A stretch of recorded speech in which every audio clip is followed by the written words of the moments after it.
Welcome to Small Town Snarks. I'm Joel. And I'm Miranda. Let's get snarky. Day by day, day by day, oh dear Lord, three things I pray, to see thee more clear,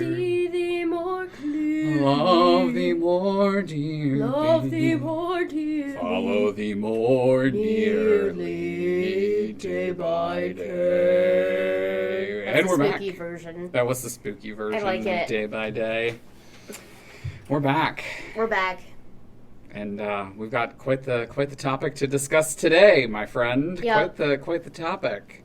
How's everything going for you, though? Before we jump in, It's good. Should we talk about where we're at with life and with life and things? Yeah. Well, we just did our stumble through of Act 2 of Into the Woods. We have gone into the woods, and we have made it. Well, not all of us, but most of us have made it out again. Those poor characters that didn't. Yeah. Spoilers. I know, spoilers. Don't name Gosh, them. that was awful.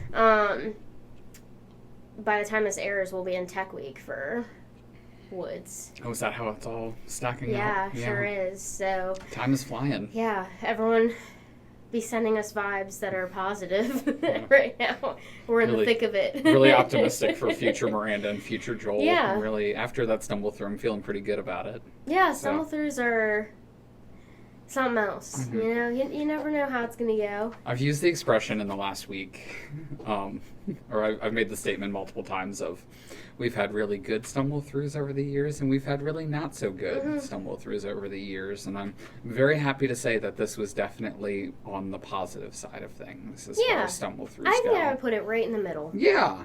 Yeah. They're a little stressful. You gotta put the show up on its feet for the first time and see if it can walk. And this one's moving. It's moving. It's moving. It's moving. Yeah. And it'll only get better. That's It a will. good thing. Mm-hmm. That's So, always the best part Yeah, of we've it. been throwing props at people, throwing costumes at people. Yeah. It's just that time. It's starting to happen. So Yes. Yep. everyone get your tickets for Into the Woods. Yeah. Exactly. If you're listening right now and you don't have them, the show's in a couple days. So Get 'em. Get them. Get Get them. them while they're hot, because Yep. they're not going to be around for long. So. Oh gosh. Yeah. You want to chat about Godspell a little bit more? Yeah, you know, now that we've said all that, Mm-hmm. I think this airs the week after Into the Woods. We'll leave that in. We're not cutting it. Yeah, you if know you what? didn't get your tickets, you missed out on a great show. It really is too late. We had a really successful show. It went really well. I was really Get your proud tickets of for us. Rock of Ages. I'm really proud of us. It was a really beautiful show. It was the best production of Into the Woods that you missed. So sorry, listener. Sure, I'm sure you have FOMO right now. Oh my. Okay. That was good. You want to talk about Godspell? Why don't we shift gears? So why don't we jump back about 5 years ago? No. No? Can we talk about Legally Blonde again? Legally Blonde's coming back. Don't worry. We never leave Legally Blonde. Legally Blonde 2. Yeah. I've never seen the movie. I don't know what it's Really? about. The second one? It's not as good as the first one, but it's a good What time. does she do? She goes and she works in Congress. Oh And she my. works for a representative or a senator. She works in Congress. And it's a pretty good, pretty funny movie. Wow, I have to check it out. Yeah, highly recommend it. I know a lot of people that just will not watch it. We'll add that to our wine night. Yeah, that sounds great to me. It's a great movie. Way back. Well, I guess when we left off. Back in the day. It's another show coming up on a future episode of Small Town Snark. See that one? Yeah, done. Oh my gosh. Yeah, so I guess where we left off in our last conversation about Godspell, there was a new pandemic taking over March of 2020. A week Yep. and a half before our opening performance of Yep. Godspell. We were so close. We were so close. We were. We were. So I'd like to say that us as a company, like many other companies, businesses, not just theater companies, businesses in general, were quickly thrown into uncharted waters. Mm-hmm. The expression kept being thrown around of once-in-a-lifetime pandemic. And nobody knew what that meant. No. No one had any idea where we were going to go, what live theater was going to look like, what, at this point, end of March 2020 going into early April. I mean, even before that, mid-March 2020, the big line was, we need 2 weeks. Which, if everyone would have done their job, it could have been 2 weeks. It could have been. Yeah. But it wasn't. I think we, just like everybody else, were optimistic that it was going to be 2 weeks. And you and I were talking about this a few weeks ago. We're going through our social media pages, and if anyone wants to really humble themselves, I highly recommend scrolling through your social media pages and going back several years ago, because especially around March of 2020, there was a lot of optimism in the world. We like a lot of other businesses, were posting, our production of Godspell is delayed. Until May. Well, right. And honestly, it was 2 weeks originally. Oh, what? Yes. April, yeah. Yeah, we had pushed it back 2 weeks. And we were optimistic that we were going to take those 2 weeks off. People were going to work on things at home, and then we'd come back. Right. And we'd be in tech, and we'd do the show. Well, I mean, we had never experienced anything like this before. Same with, basically everyone else.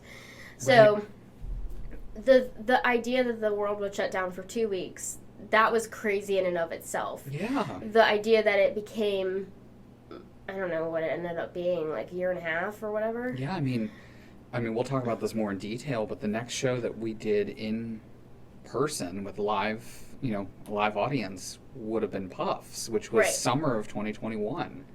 Right. So, I mean, it was over a year, and it was like probably 15, 16 months. Yeah, because before that I was Legally Blonde, so summer 2019.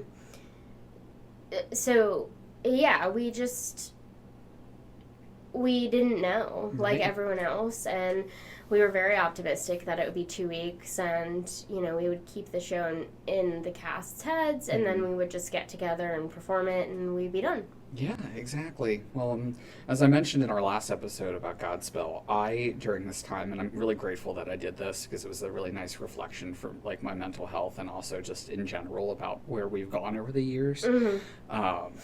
During that time in my life, I was taking very detailed notes of everything that was going on. So fortunately, as we were going through this process, I had all of our meeting notes. I had notes from every rehearsal we had. Yeah.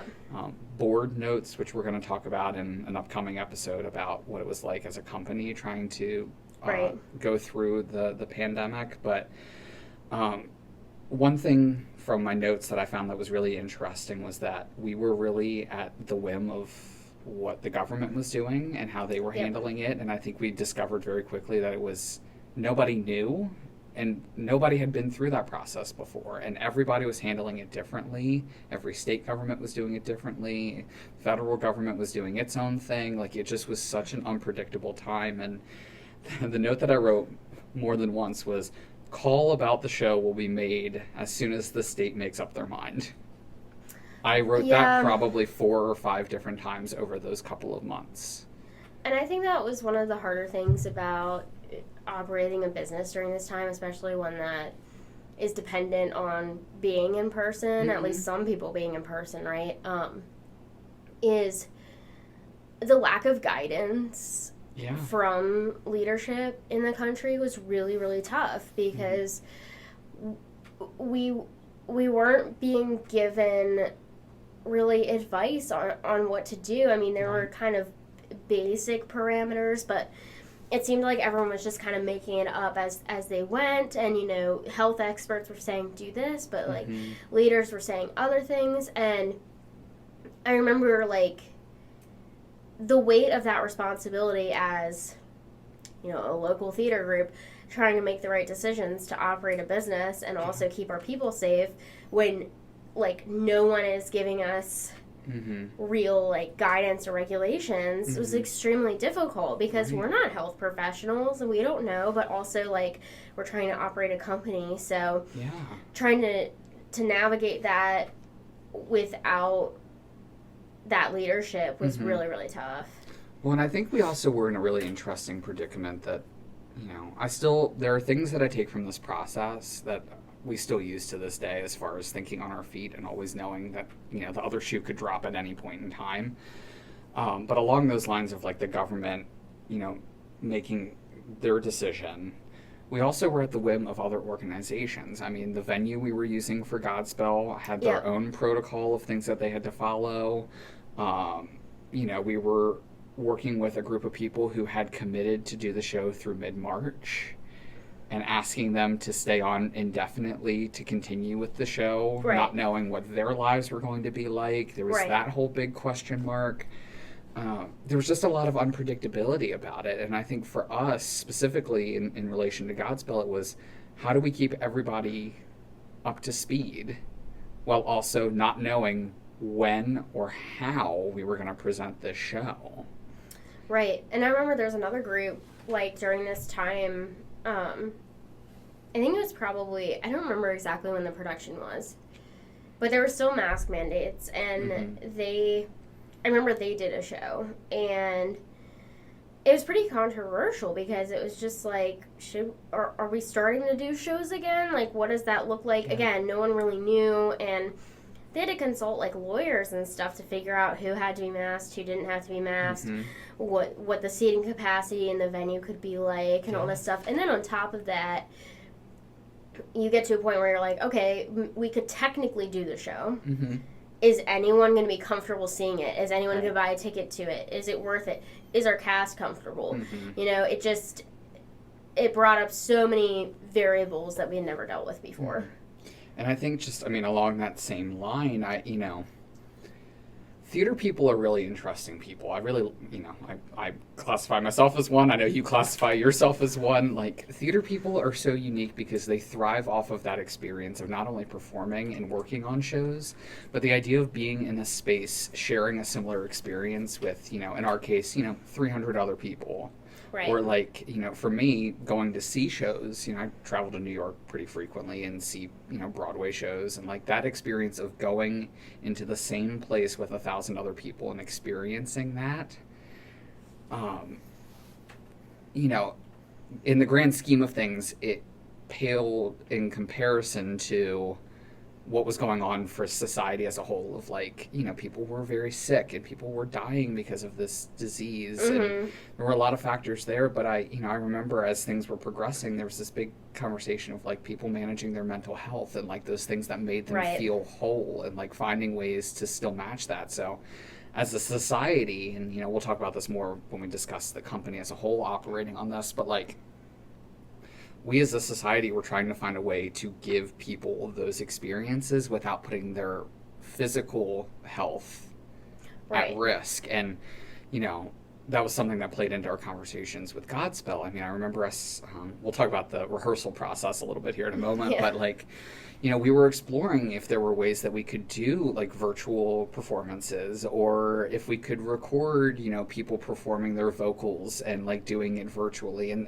that wasn't uncommon at that time. People were doing shows virtually and finding ways to live stream their shows so that way they could still put on the show without having to put people's health at risk. And I think that was a really interesting time too. And I remember a lot of the, bigger performance rights companies coming out and finding new strategies and ways to present their shows, either in concert format where you could have people spaced out and still performing them, or, selling live streaming rights to their shows so that way people could do them over Zoom or some of these other, live streaming platforms. So it just was a really unique time, but I'd love to talk more about the rehearsal process for Godspell post the shutdown. Yeah, I think before we get into that too, Sure. I remember we did video, like a dress rehearsal, just because we wanted people to be able to refer back to it for practice. And I remember we had one person absent, and when I was thinking about it, I was like, I think if everyone had been there, we probably would have contacted the licensing company and seen if we could have gotten approval to release that to our ticket holders and just bench the show. Because it just got so difficult to maintain. And I know even, like, doing Godspell Part 2 and getting to perform it, like, mentally going back into that space of what it was like, you know, rehearsing the show during the pandemic and stuff, I know it was hard for both of us. Mm-hmm. And, like, we were trying to be invested in it, but also, like, our hearts weren't fully invested in it because of, you know, I mean, for me, I think there was some trauma associated with it, just, like, being in lockdown. Well, that, and I feel like, you know, and I think about this, and you and I have these conversations after every show that we do, but it's this idea of, like, you spend so much time, and by so much time, I mean over, like, a 3-month period, working on a show, growing attached to a show, listening to a show nonstop. And I felt, you know, early on with Godspell, I was so, like, I enjoyed the music. I had seen good productions of it before. I thought it was a win for the company. Yep. But when you listen to the same show and you're so focused on the same show for such a long period of time, it's very easy to get, you know, I don't want to say tired of it, but you're worn out by the material. It's like, you know, you have a creative vision and you have a focus of what you want the show to convey and what that message looks like, and you're so tied to that for so long, and then ending up in a position where you're like, okay, great. I'm never going to, you know, when are we going to do this? How are we going to do it? And then I agree with you when we got to Godspell Part 2, which I know we'll talk more about when we get there, but, like, when we got to that point, it was like, okay, great. We have spent now almost going on 2 years of our lives, you know, off and on, because we did have other shows in between Godspell Part 1 and Godspell Part 2. But, like, we spent the better part of 2 years with that being almost our top priority. Yep. That, like, by the time we finally got there, it was like, okay, great, it's happening. We did it. It's out in the universe. And the expression I always use is you put it in a box and you put it up on the top shelf. Exactly. I don't think there was a tall enough shelf for me for where I want to put Godspell. Yeah. I just have there's just such an association with it. And I agree with you 100% that it's just that it was just such a presence at a really, really difficult time for everybody. It felt cursed. It did. It still kind of does a little bit, but yes. It really did. Like, beginning to end, it just felt like a cursed show. And we had talked about this, but, you know, just looking at the audition turnout through the pandemic to the end of the show, it was like we were hiking a mountain the entire time. Yes, and almost without a destination. Like, we were just hiking. Right. Yeah. And, like, I'm a pretty introverted person, but even for me, you know, being in shutdown was, like, really tough. And obviously when you care so much about doing theater, involves other people. Yeah. That was tough. And when you talked about concert version, too, like, we had members of our cast who, they weren't comfortable with that either. So the options were extremely limited. Yes. And, you know, who am I to tell them, what their comfort level can be. Hey, you should do it. It's fine. Like, I don't really know. There's an inherent risk. You know, it felt like anytime you leave your house, there's an inherent risk. Anytime you bring a package in, you bring food in. Like, my family was wiping down food containers and stuff to make sure that it wasn't on the container.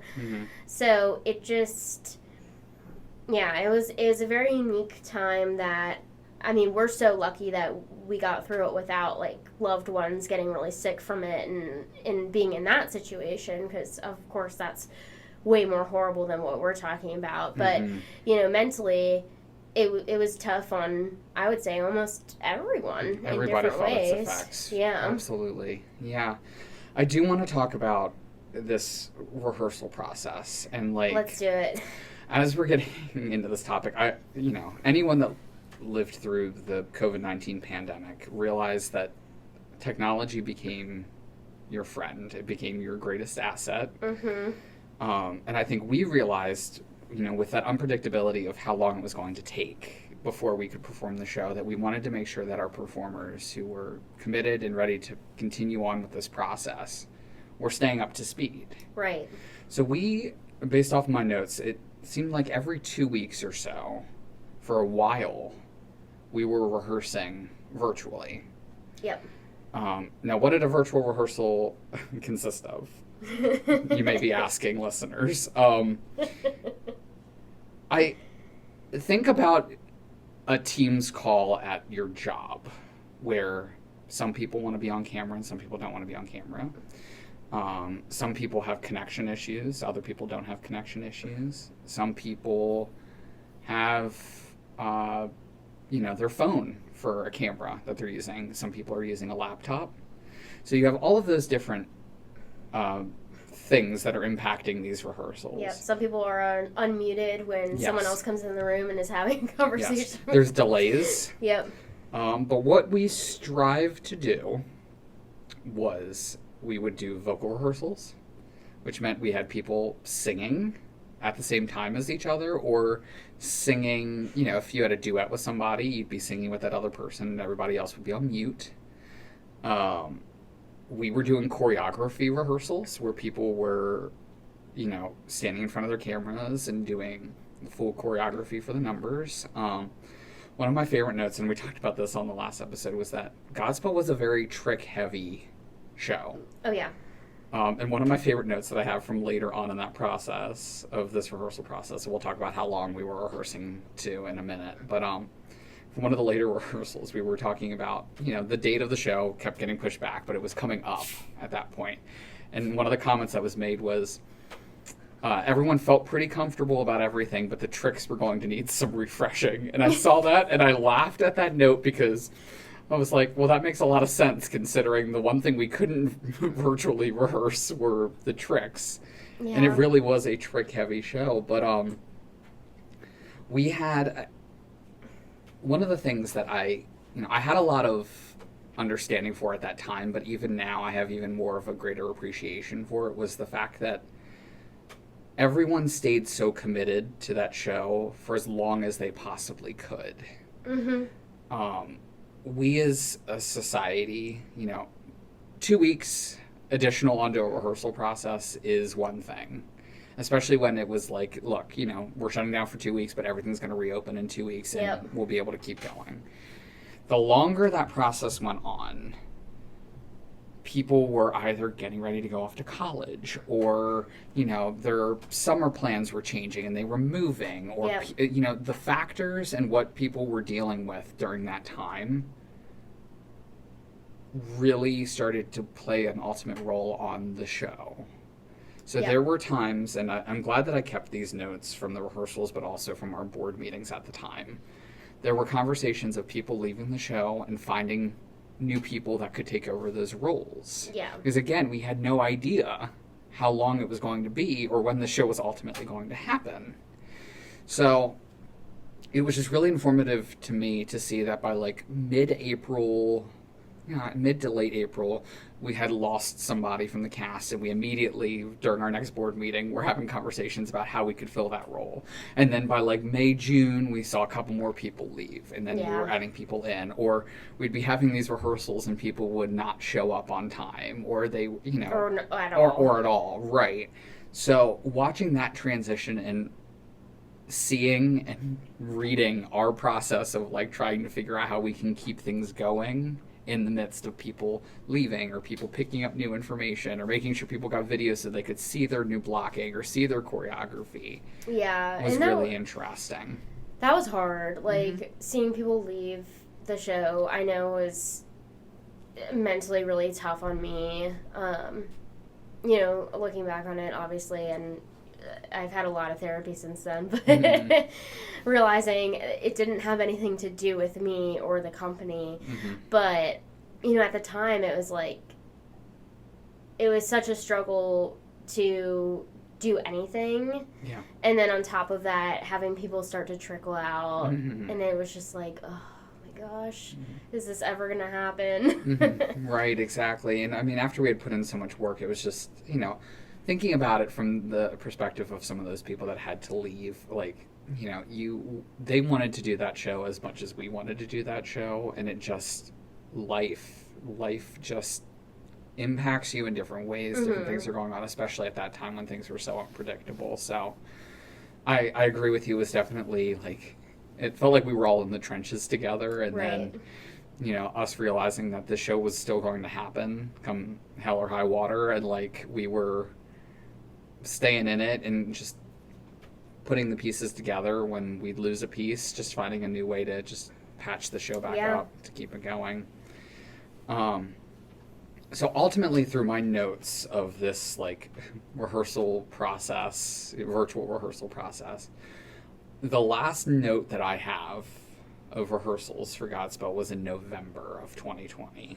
Wow, we made it pretty far. We made it to November of 2020. That's pretty impressive. Now, I will say I had a series of different notes, but each set of notes that I had it essentially was us addressing people with where we were at as far as safety precautions, testing the waters to see how everybody else was feeling, and seeing if there was a way that we could move forward with a mutual agreement between everybody of what everybody's comfort level was versus what the society and what the state and what how everything was being handled at the time.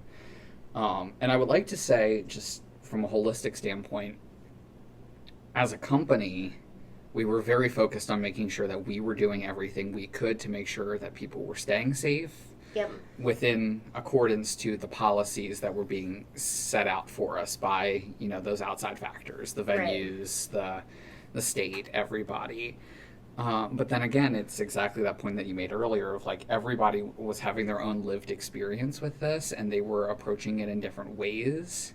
And everybody's comfort level was different, and we didn't want to be in a position of like saying, okay, we're going to go ahead and do the show, and if you're not comfortable, sorry, Right, and we weren't in a position to assure anyone that they weren't going to get sick, because no matter how many precautions we took, like, something could happen, and you reach a point where you're like, I don't want that guilt on me, if they say they're not comfortable and then I convince them that it's safe and then they happen to get sick, then I'm going to feel terrible. Exactly. Yeah, it was just a very unpredictable time, and, those notes that I have from that November meeting or rehearsal essentially were along the lines of we tested everybody's feelings about the process, and a lot of people stated that they were still uncomfortable. We were talking about further dates down the road, but nobody really felt like they were able to commit. And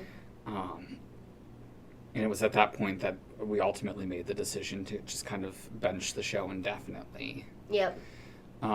Ultimately, though, I mean, like I said at the beginning, you and I took a little bit of a deep dive back into our social media to see kind of how we were handling that. And I was so impressed by not only our language, but the way that we tried to keep the momentum going with this show in particular, keep the interest up.